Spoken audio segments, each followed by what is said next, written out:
Hi, good evening. Good evening, everybody. My name is Jessica Kong, Festival Director of Happy Fest.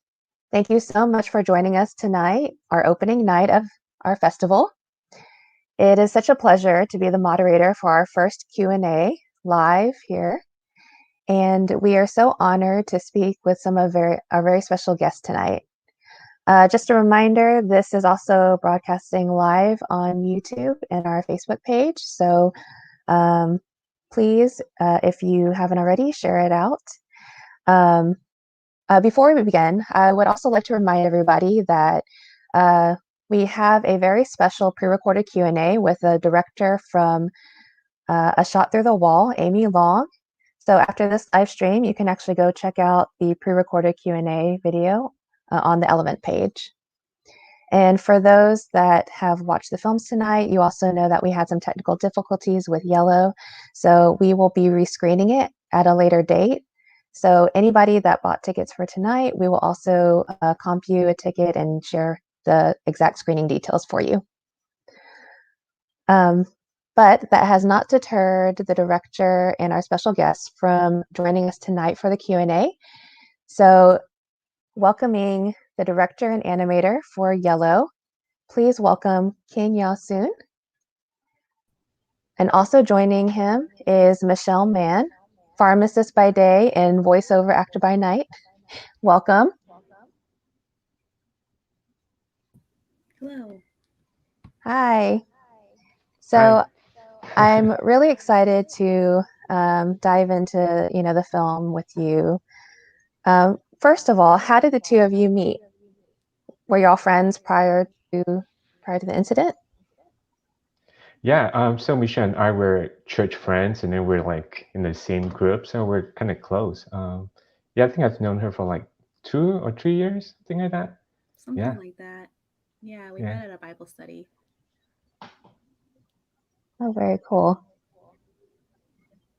And reading your director's statement, you explained how the inspiration for this animated short came about over a Zoom call.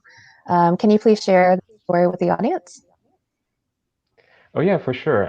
So it was like last year, like actually like during these times when Michelle and I were on like our weekly like group call. It's like a slash Bible study. And then we could like sense that she had like something to share, and then she's like, hey, like I wrote something about like my recent experience that we would like to like share with you guys. It was like really brave of her. So like she just like told us like what happened, but it was like beautifully written.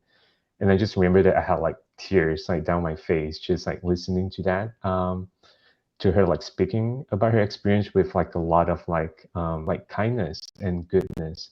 um and that like just stay in my mind for a few months. And then when there's like an opportunity to make something, I just like reach out to her and say, hey, like, are you okay if I make like an animated short about your experience? And she said yes. So that's how this film was born.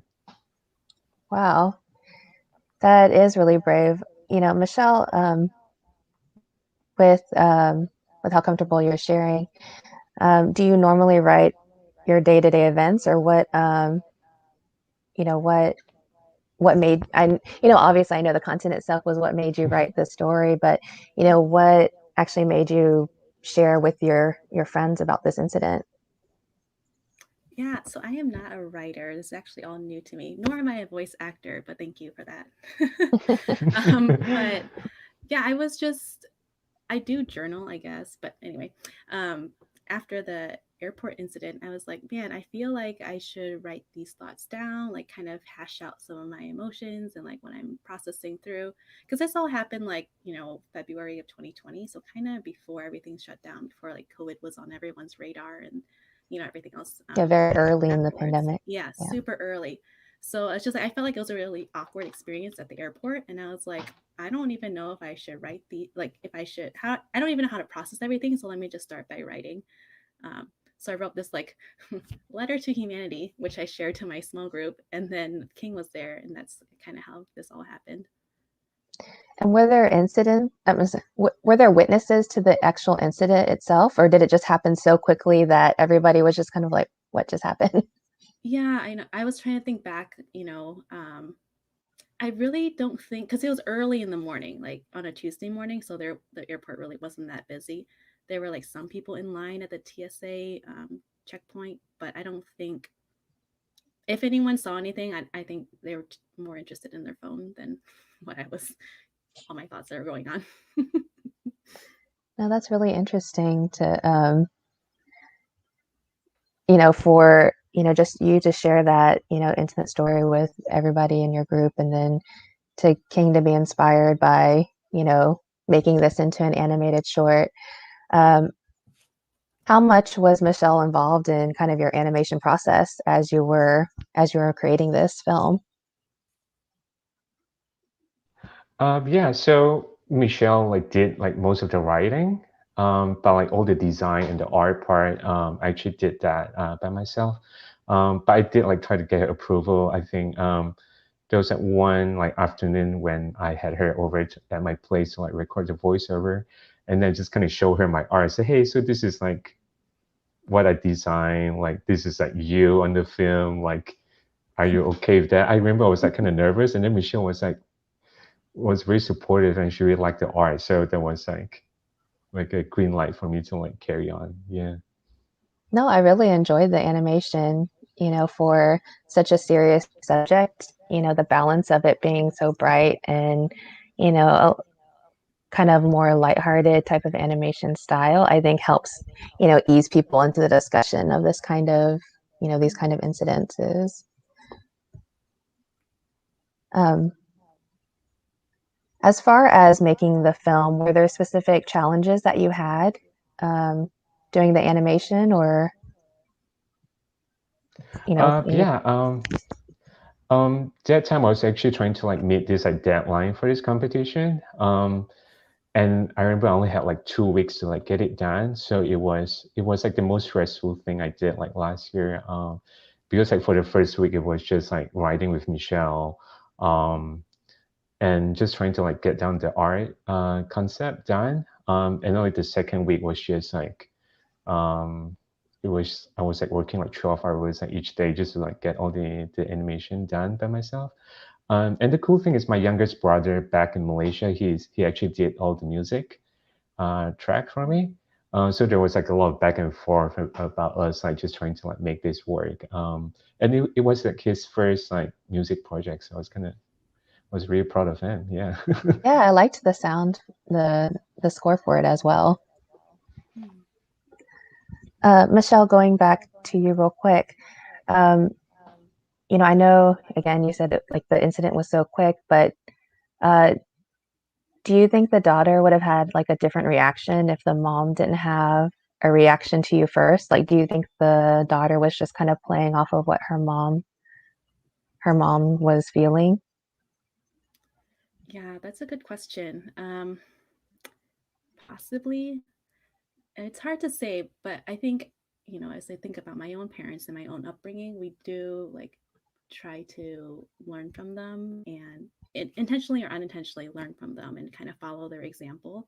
So it is heartbreaking, to see when parents react in a certain way and that kind of, you see that mimicked in their kids. You see it in school and bullying and whatnot, um, that it all starts from home. So I like to think that maybe, if her mom responded differently, that her daughter would respond differently. But then again, we don't really know, what they all experienced before, what was their previous experience, with Asian people, or who knows, maybe. Yeah. And did you share the film with your family and friends after it was complete? I did, and they all loved it. The animation King, so good. Like, yes, they were all blown away and were like, that was your voice. I'm like, yes, that was all me. Thank you. So yeah, they loved it. My brother was like, why wasn't my name mentioned in your text messaging feed? So that was his only thing. But my sister and my mom, they were really supportive and they shared it with their friends. And yeah, we got a lot of positive feedback for it. So thank you, King. Oh, that's great. Well, um, I'm going to go ahead and wrap up real quickly because we do have two other filmmakers, but we'll bring you back at the very end for some additional questions. Um, thank you so much, King and Michelle. We'll see you in a bit.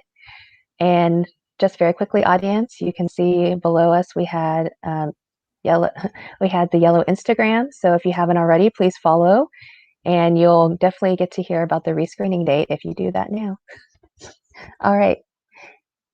Next up, I'd like to bring Valerie So. She is the director for Radical Care, the Auntie Sewing Squad. Hi, Valerie.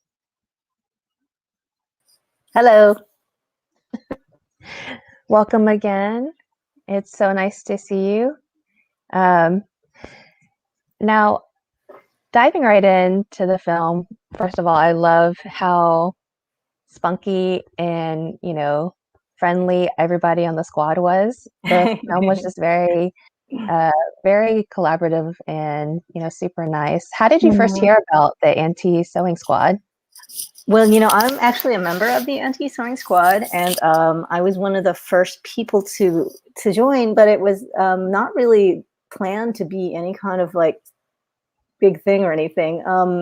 Christina Wong, who's a performance artist, is one of my Facebook friends, and she was actually in Love Boat Taiwan that I showed at your festival. Yes. Yeah, she was in that movie. And so she just posted something on Facebook that said, I'm trying to sew some face masks for some healthcare workers and some firefighters in Los Angeles who can't get any PPE. This is like at the very beginning of the pandemic in the US, like in March, right? And so she said, but I can't find any elastic. So I'm trying to get people to join this group. So if you want to join this group and you want to sew face masks and find some elastic, that would be really helpful. And so I think when we started, there was maybe like 24 people. I was also sewing. I just started sewing face masks because I wanted to see if I could do. I don't really sew that much, and but I have a sewing machine. So, and then it just kind of blew up after that. By June, I want to say there were probably like several hundred people in the group. Wow. And now I think there's about 800 people. And we stopped actually taking people who wanted to join because there were so many people who wanted to join. It just got really out of control. Yeah. So yeah, we made like, I want to say more 100, like 200,000 or 300,000 masks, I think is what the estimate is. So wow. in the past 15 months. Yeah. So I bet you actually had to have your own department of like just people distributing versus just people making the making the masks. There was what we called super aunties, and they just found out which organizations we should send them to. So like someone would say, hey, I wonder if there's any farm workers that we could talk to in the Central Valley in California. And so they would track down like organizations to send them to, because we didn't want to just like send them out randomly and have people it end up in like someone's PO box for months, so we really wanted to have a personal contact. But yeah, some of the time, sometimes we were asking for like something like 5,000 masks at a time, and people would do this in like a week. It was amazing. Yeah. It was like, wow, because we were all so frustrated and so annoyed and so bored sitting around our houses, in the middle of the pandemic. I don't know if you remember how it was like over last summer. It was like, yes. You just didn't know what to do, right? So it was something constructive for us to do. No, I love that kind of grass movement, rallying that, you can really get. And, the advantage, disadvantage was that you were stuck at home, so you really had nothing else to do. But at the same time, you can buy being. Yeah. We tried to we tried to do something positive under the circumstances. So. And it was really good because, since there were so many people from all over the country who got involved, it was really a way to kind of feel like you were in touch with people and you weren't just isolated, right? Because, that was another thing, too. If you're stuck in your house all day, you don't get to see that many people. So it's nice to have, like, that online community. Yeah. How often did you make those phone calls? I know in your film, you actually had some snippets like where you were exercising together and, you had some conversations. Yeah. That was actually that Zoom thing occasionally we would do like Zoom, what we call stitch and bitch Zooms. But that was a specific thing where we choreographed like a dance performance online. So that's what that was. So we met first and everybody said, okay, what are some of the things that we do when we sew? So like we cut fabric, we had to push it through the machine. We had to like pull down the rolls of fabric. So we tried to mimic those movements. And then, what are we doing it for? Because we're trying to like empower people. We're angry at the government, so that's why the fist gesture, right? And so then it was all put together in that little clip where you saw the big zoom. And then, yeah, that was really fun. But we did have some people who were what we call care aunties. So there was one person who just taught online yoga classes for us. So she would have Zoom classes every week and we would do those. And there were a bunch of people who made cookies. I think there's some clips in the film where you see people making baked goods and distributing them. Yeah, because I really like that. Didn't get burnt out. Yeah. No, I was just really intrigued because, I really, as we are kind of still kind of stuck in our homes and kind of transitioning a bit, we still have that level of self-care that we're neglecting because there's no separation. So it's nice to see that y'all did, actually do some activities and baking. What were some of the other things that y'all did to keep sane? It was really important to have that care stuff. Besides yoga, I think there were stretch classes.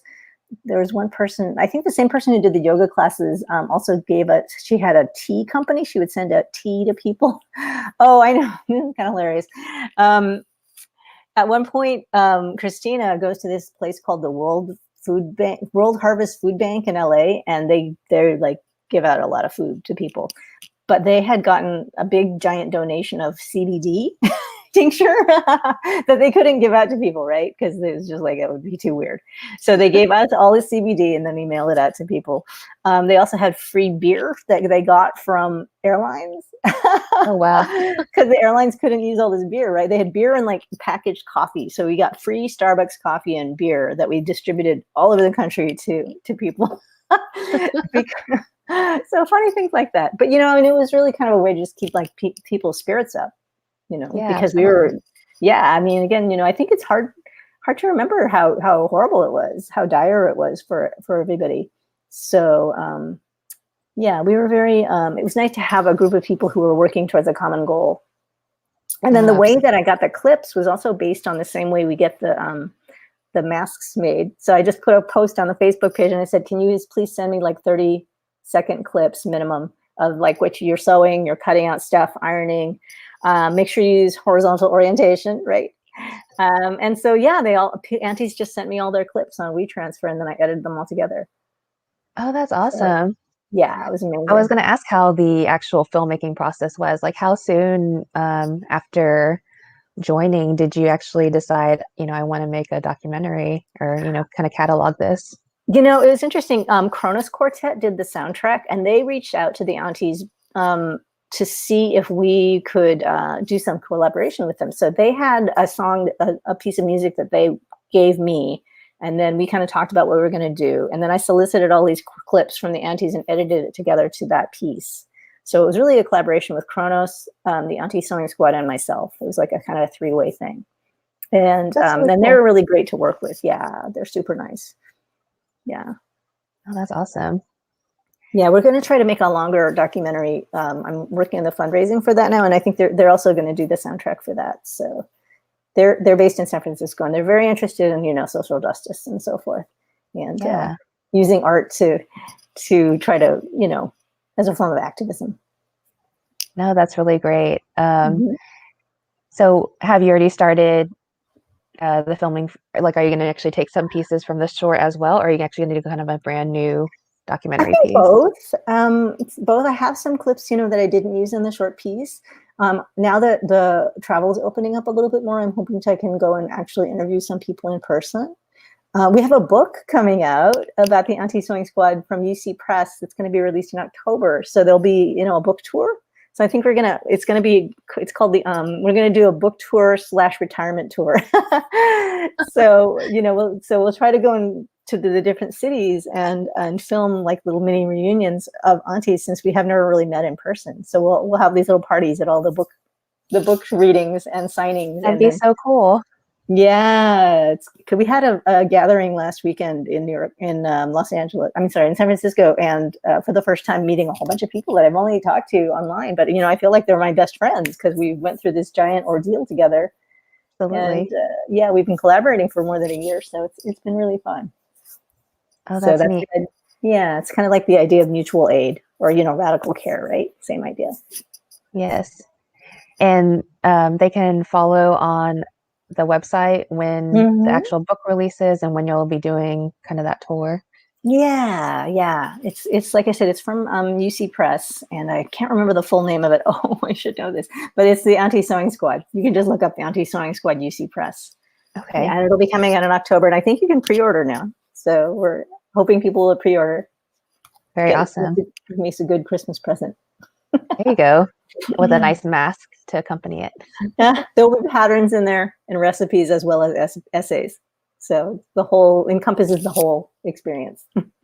That's really nice. I love the fact that the collaboration will continue in book form. Yeah. All the content from the book is also from all the different aunties too. So what is it? I think I saw in the age range is like as small as 8, as old as young as 93. yeah, there was some amazing. little kids who started helping out. And there was also college students at San Francisco State, where I teach. One of my colleagues had a class last summer where the students made masks, and they all learned it on Zoom, right? They never met in person. So it was pretty amazing. Definitely a skill set everybody needs to know. I'm glad it's resurging. Yeah, I had to dredge up my old sewing skills from high school. Absolutely. Well, thank you so much, Valerie. Sure. Thank you so much for showing the movie. It's very fun. Thank you for sharing. And if audience, please follow along underneath. We have all of Valerie's social media as well as the AuntieSewingSquad.com website for all of the updates with the book as well as any upcoming about the feature film. We'll see you in just a few minutes, Valerie. Okay. And thank you again. Bye. Bye. And last but not least, we'd like to welcome the director of, director of COVID and Who I Am Now, Miss Diana Dye. Hello, Jessica. Hi, Diana. Thank you so much for joining us all the way from Toronto. Thank you for having me. Absolutely. Very similar themes throughout all of these other shorts is, having to go through this pandemic and the different experiences that, we've had throughout. How did you meet Mary Zhu, the person that you had not portrayed, but the person who was in the film who was retelling her story? Yeah, that during the pandemic, especially early pandemic, there's a lot of, anti-Asian, as kind of the hate crime I was describe. So that time, and the CBC, the Canadian Broadcasting Corporation, they have a COVID relief fund, to ask a filmmaker to make short film, which is good because in COVID it's difficult to make in film. So I thought, that's a great opportunity. I want to make a film about what happened to Asian, because we really face double crisis. One is the virus itself, others just the anti-Asian racism. So I might focus on the young people like you, Jessica. Because they really have the identity crisis, because they were born here, they raised up here, they thought they're Canadian, and all of a sudden they experience this racism. So I put up like the social media to ask, does anyone had this kind of experience, please contact me, and I would like to make a film about this. And so through the social media, and I find Frank first. Then Frank introduced me, said, hey, I have a friend, Mary, she experienced this. Will you be interested? I said, sure. So, and Mary is a medical student at Queen's University, one of very good university in Canada. So I'm lucky because actually, when I looking for character, people, and to be filmed, and maybe just a culture thing. I think most of Asian, especially Chinese, they would like to keep things to themselves. They don't like to speak out. Maybe we were told by our parents say we should be good, good kids. You don't be a troublemaker. Just be good and do listen. That's kind of old culture things. So a lot of people say no to me. Actually, it's kind of a. I think in a way I understand them.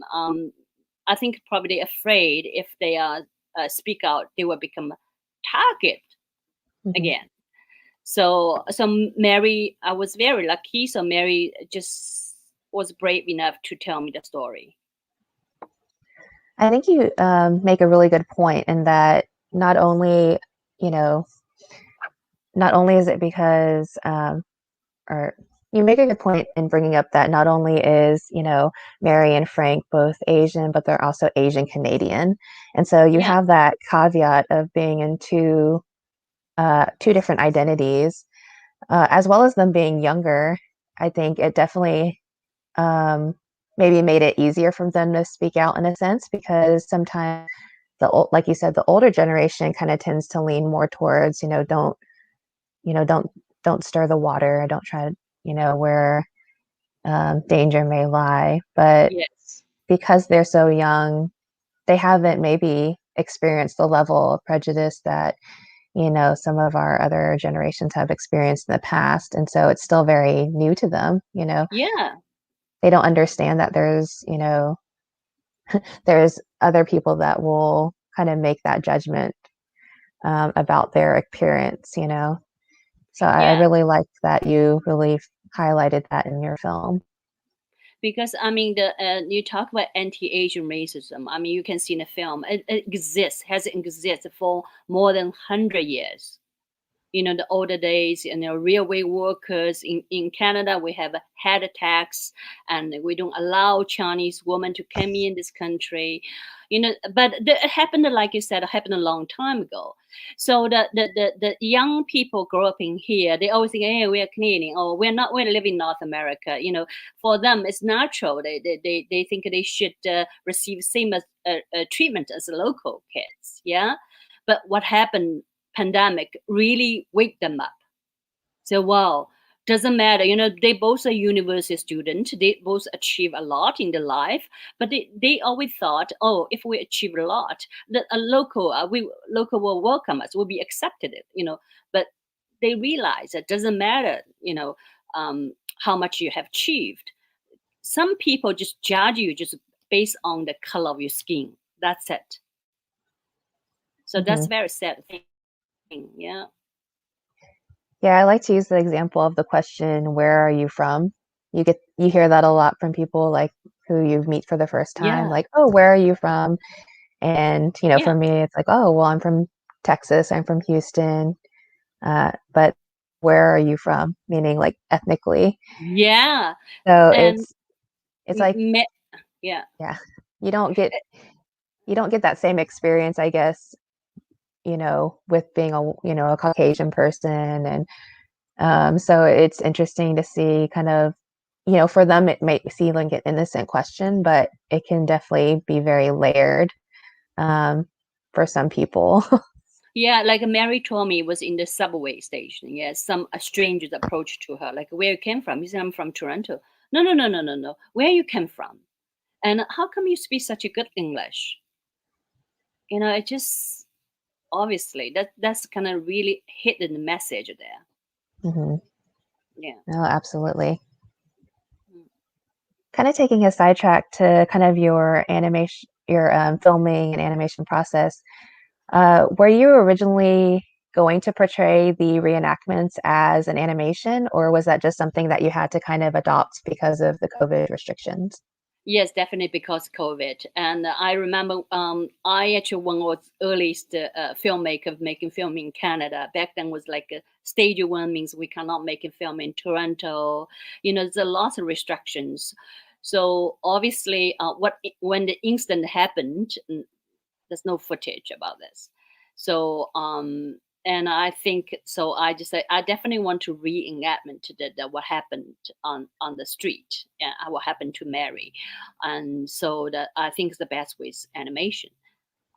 So because of COVID and just restriction and also animation, I can really portray this guy, the racist guy, you know. So this is the best way to do that. Yeah. No, I think it was a good choice because kind of like comparing it to King's film Yellow, you know, sometimes it's really hard to approach, you know, these type of topics. So sometimes it helps to have kind of, you know, a softer depiction, so to speak, to kind of, you know, allow people to kind of step back for a bit, take it in for what it is, just the facts, and then really kind of, you know, understand and assess like what's going on, like what is this content that I'm actually looking at. So I think you did a good balance of that in terms of the story. Yeah, animation can be very powerful, you know. Mhm. It's just, yeah. Absolutely. I mean, limitations you have in real life that, you know, it's so great that people can take their creativity and their vision and, you know, put it into another world for us to visualize. Yes. So, kind of going into, you know, after this incident occurred, like, what are the possible repercussions for our younger generations? Do you think like our Asian youth may have like maybe underlying, you know, issues later on, direct, you know, being directly or indirectly related to these victims of, you know, these incidents of anti-Asian rhetoric? Yes, definitely. And you know, when this film and shown in CBC, and one of them, the young Asian, actually, she's from Korean, and she said that she walked on same street. A guy approached to her and coughed her in front of her face, and it says Chinese virus. And you know, same thing. Mary said same thing. They couldn't. They did not dare to go out on street for a long time.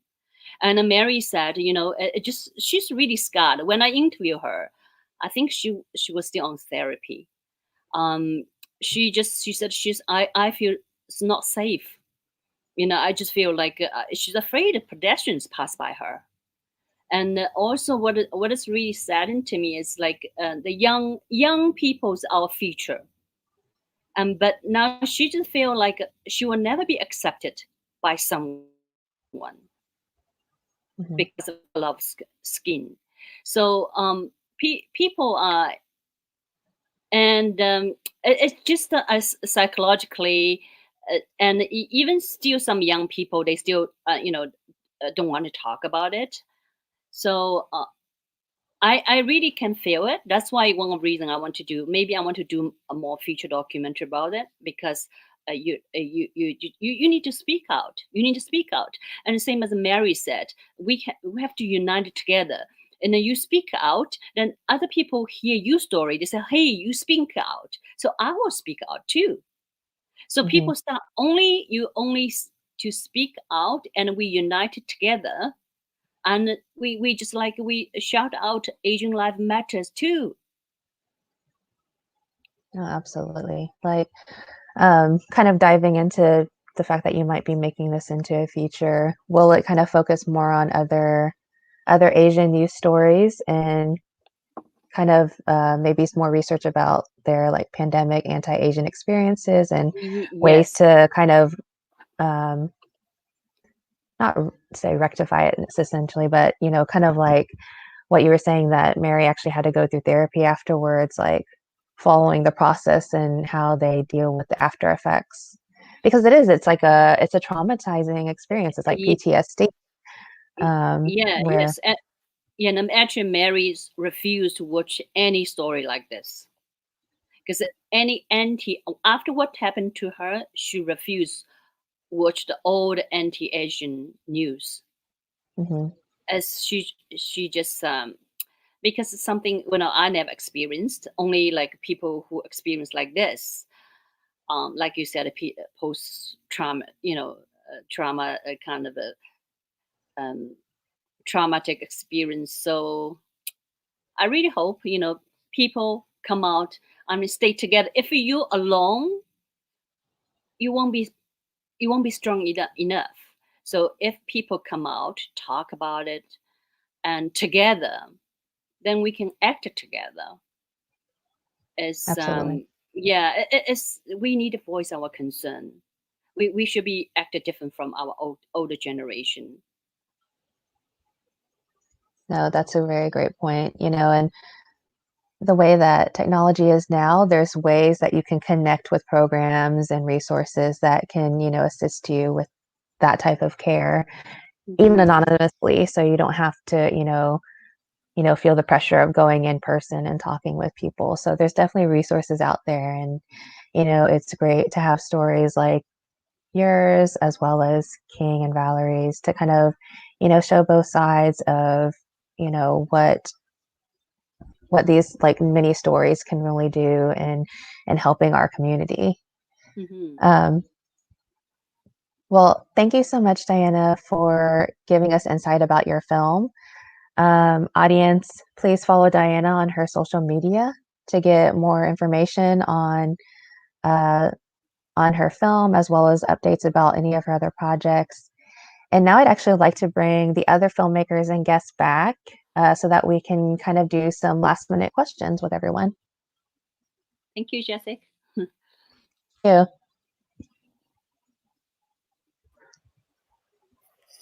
Hello again, everybody. So thank you again for joining us. I really want to just kind of ask some kind of wrap up questions here.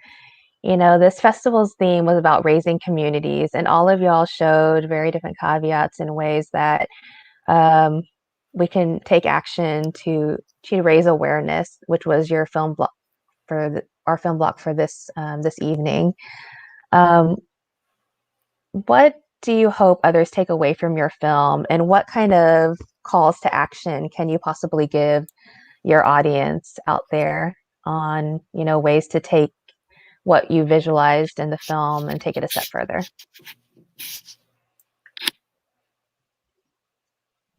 And this is to anybody. Maybe the simpler question: what do you hope others take away from your film?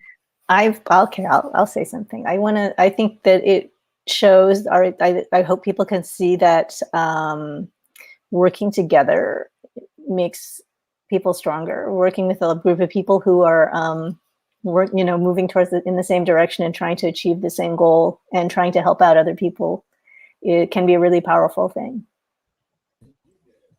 Yeah, I think Diana really touched on this about how we all need to share our stories. I think that's a really powerful tool that I think the most powerful thing really is that we're not alone in our experiences. I think so many people want to keep whatever they're going through to themselves because, I don't want to cause trouble. I don't want to, cause any ripples or, mock on people. But really, it's like when we do share, that encourages other people to share and say like, hey, this is not okay. Like we should do something. So having these films, having like just really just conversation starters for people, especially people of color, like it just gets the conversation going. Like, tell me more about your culture, tell me more about like your experiences, and then you just kind of bounce back and forth, and then we all kind of grow from there. No, Yes, absolutely. I really think as North America is built by immigrants. When we trace back our ancestors, most of them are immigrants. From Europe, from Asia, except First Nation. So I really think that the old different races can just respect each other. We came here, everyone come here to looking for a better life. So if we can really understand each other, respect each other, make a place, make a world a better place for everyone. That it's not really big word. It's really truly from my heart for everyone. That's my message.